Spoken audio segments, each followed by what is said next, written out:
राजस्थान के एक छोटे से गांव चित्रकूट में एक गरीब लेकिन प्रतिभाशाली चित्रकार विजय रहता था।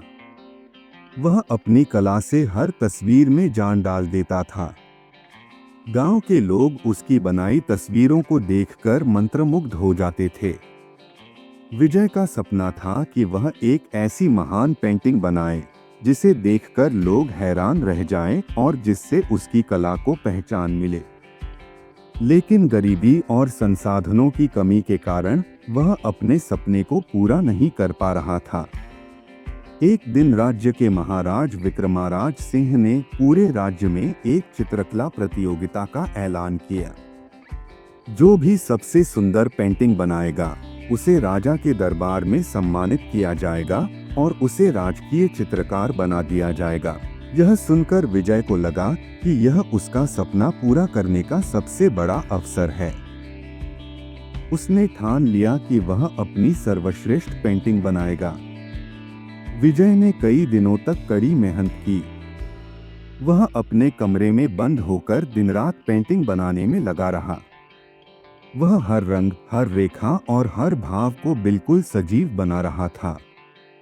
लेकिन जब पेंटिंग पूरी होने वाली थी, तभी अचानक उसकी तबीयत बिगड़ गई।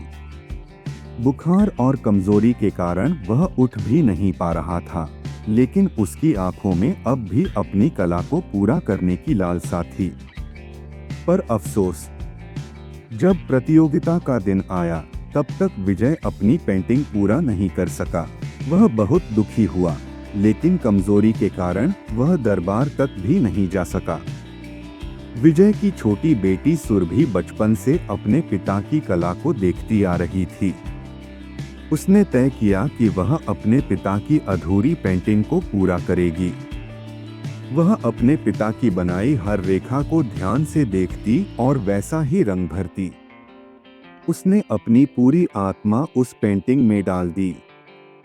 जब पेंटिंग पूरी हो गई, तो उसने इसे दरबार में पहुंचाने का निर्णय लिया।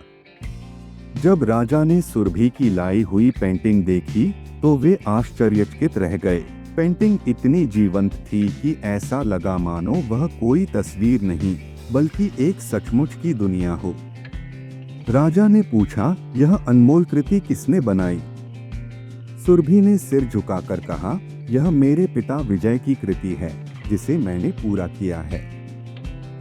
राजा बहुत प्रभावित हुए और विजय को राजकीय चित्रकार घोषित कर दिया।